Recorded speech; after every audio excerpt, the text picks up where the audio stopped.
আপনারা দেখছেন SB news 365 সর্বদা সত্যের পথে। এ বাবাজিরা জলসা শুনেছি, কুল ইন কুনতুম তুহিব্বুনাল্লাহ ফাত্তাবিউনি ইউহিব্বুকুমুল্লাহ ইয়াগফির লাকুম যুনুবাকুম আল্লাহু গফুরুর রহিম। শুনেছি না শুনি নাই? শুনেছি। কি শুনেছি? আল্লাহ কোরআনে পাকে শুনিয়ে দিয়েছে, যদি আল্লাহর নৈকট্য লাভ করতে চাও, আল্লাহর পিয়ারা বান্দা হতে চাও, জীবনের গুনাহগুলো ক্ষমা করাতে চাও, আমার নবীর মুহাব্বতের মানুষ হও। শুনেছেন না শোনেন নাই? আপনার কথা মতো আপনার তরজমা পছন্দ করলাম। এ বাবজিরা, সোনারা, লালেরা, জ্ঞানীজনেরা, সুধী মানুষেরা, বক্তাকে বলো পরের আয়াতটা শোনাও, বললে চেপে দাও। আজ পর্যন্ত পরের আয়াতের বায়ান হয় না, কারণ পরের আয়াতে বায়ান হলে ঝামেলা লেগে যাবে আর পছন্দ হবে না, তখন প্রথম আয়াতের সঙ্গে মিল খাবে না।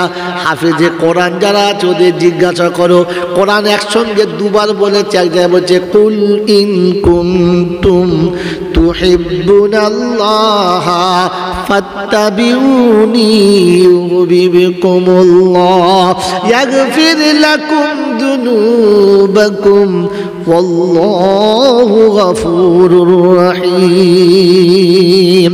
তরজমা ছিল, হাবিব তোমার উম্মতের কাছে বলে দাও, তোমার উম্মতের কাছে শুনিয়ে দাও, তারা যদি আমার নৈকট্য লাভ করতে চায়, নবী যেন তোমাকে নকল করে, অন্য কারোর নকল নয়। কসম খোদার বলছি, তর্জমা যদি কেটে দিতে পারি আমি জয়নাল মৌলবী নয়। ওরে বোকা, তর্জমা এটাই ছিল, যদি আমার নৈকট্য লাভ করতে চায়, তারা যেন তোমাকে নকল করে, অন্য কারোর নকল নয়। এই আয়াতের তর্জমা যদি বলে শোনাতে হবে তো দেখে নিয়ে চলো। কুল, হে নবী তুমি বলো, আল্লাহ পাক শোনাচ্ছে, শোনাও। ওয়ামা আতাকুমুর রাসূলু ফাখুযুহু ওয়ামা নাহাকুম আনহু ফান্তাহু ওয়াত্তাকুল্লাহ ইন্নাল্লাহা শাদীদুল ইকাব। 28 পারা সূরা হাশরের 8 নম্বর আয়াতে আল্লাহ পাক শোনাচ্ছে, আমার রাসূল যেটা দেবে ওটা নাও, আমার রাসূল যেটা দেবে ওটা নাও। ভালো করে মনে রাখবেন, যেটা ছাড়তে বলে ছেড়ে দাও, আর বাইরে গেলে আমি আল্লাহ হিসাব নেব, আমাকে ভয় খাও। মনে থাকবে ইনশাআল্লাহ? মনে থাকবে ইনশাআল্লাহ? বাপজিরা, রাসূল যেটা দেবে ওটা নাও, নেবো ইনশাআল্লাহ। জোরে বলেন নেবো ইনশাআল্লাহ। রাসূল শোনাচ্ছে, কুন আলিমান আও মুতাআল্লিমান আও মুস্তামিআন আও মুহিব্বান লাহুমা। আল্লাহ পাক শোনাচ্ছে, হে নবী যা দেয় সেটা নাও। নবী শোনাচ্ছে, উম্মত প্রথমে আলিম হও। কি হও? শুনিয়েছে আজ পর্যন্ত। আলিম হলে সম্মান না, সম্মান হলো শুধু খালি আমরা বক্তা আমাদের, আর এই আগাছা টুগাছা ছেলেরা আলিম হলে সম্মান না। ওরে বোকা, আলিম হলো আল্লাহর কাছে সম্মানের, বাকি জাতের কোনো দাম নাই। যদি বলে দলিল দেখান, বিনা দলিলে গল্প শোনায় নাই। তাফসীরের মাহফিল তো কোরআন শুনে নেন। আল্লাহ পাক বলেন, ইন্নামা আকরামাকুম ইনদাল্লাহি আতকাকুম। আমার কাছে সম্মানের ব্যক্তি হলো তারা আমাকে ভয় করে, যারা, যার হৃদয়ে আমার ভয় আছে, সেই হলো সম্মানের। কথা মনে থাকবে ইনশাআল্লাহ।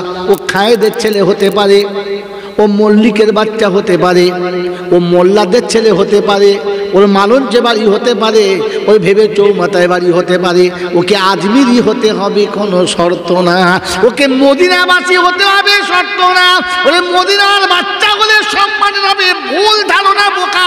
কোরআন শুনছি, ইন্নামা আকরামাকুম ইনদাল্লাহি আতকাকুম।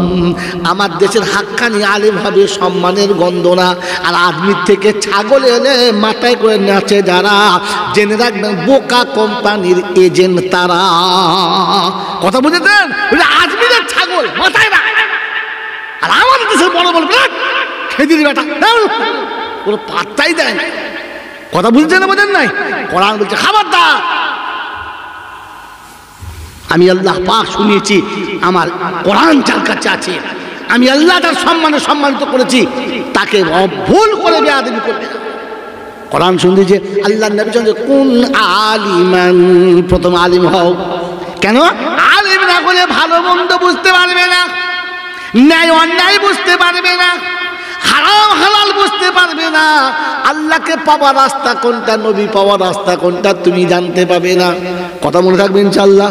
যদি বলে কেন জানতে পাবো না, বই দেখবো না, বন্ধু না, কোরআন শুনিয়ে দিচ্ছি ইয়া আইয়ুহাল্লাযীনা আমানু আতিউল্লাহ ওয়া আতিউর রাসূলা ওয়া উলিল আমরি মিনকুম। এখানে মিনকুম শব্দ আছে। 100টা বক্তাকে জিজ্ঞেস করে মাই চ্যালেঞ্জ 99টা বক্তা বলতে পারেন এখানে মিনকুম শব্দ নোক্তা কোথা থেকে নেওয়া হয়েছে। এর নতিজা কি? 100টা বক্তাকে বললাম আমি এক জায়গায় করুন, আর 100টা বক্তার মধ্যে 99টা বক্তা জিজ্ঞেস করুন, যদি দাঁড়িয়ে যাতে আমি মৌলভী জয়নাল নয়, ও জানি না এখানে মিনকুম শব্দ কার সঙ্গে নোক্তা। আমার আল্লাহওয়ালা ভাইরা জ্ঞানীজনরা শুধু মানুষরা কোরআন শুনছি ইয়া আইয়ুহাল্লাযীনা আমানু আতিউল্লাহ ওয়া আতিউর রাসূল। এই ঈমানদারীরা আল্লাহর হুকুম মেনে নাও, নবীর তরিকা জেনে নাও। ওয়া উলিল আমরি মিনকুম, তোমাদের ঘরের ছেলে চেনা জানা যারা, তাদের মধ্যে কোরআন বোঝে যারা, হাদিস বোঝে যারা, তাদের কাছে জেনে নাও। কথা বলতে পারবেন ইনশাআল্লাহ? তোমার জানাশোনা লোকের কাছে কোথায় কে কোন দেশ থেকে এসেছে, তার কি অবস্থা, তার কি হালাত, তার কি আকায়েদ, তার কি চালচলন, তার বংশ কেমন, তার মায়ের বংশ কেমন, তার বাপের বংশ কেমন, কিচ্ছু জানো না। যেটা তোমাদের কাছে, তোমার চেনা জানা, তোমার একেবারে নিকটবর্তী, সেরকম মানুষদের যারা ভালো আলেম, তাদের কাছ থেকে শোনো। কথা বুঝাতে পারি? মিনকুম শব্দ এসছে, কোরআন শুনে দিয়েছে আতিউল্লাহ ওয়া আতিউর রাসূলা ওয়া উলিল আমরি মিনকুম। তুমি যেটাকে আল্লাহ রাসূলের তরিকা মনে করছো, সঠিক কিনা আলেম জানে, তুমি জানো না। কথা বুঝে এসছে বাবাজি? যেটা আল্লাহর হুকুম মনে করে চলছো সারা জীবন, সঠিক কিনা ওটা আলিম জানে, তুমি জানো না। নবী বলে কুন আলিমান আও মুতাআল্লিমান, আর তা না হলে তালেবে ইলম হয়ে যাও।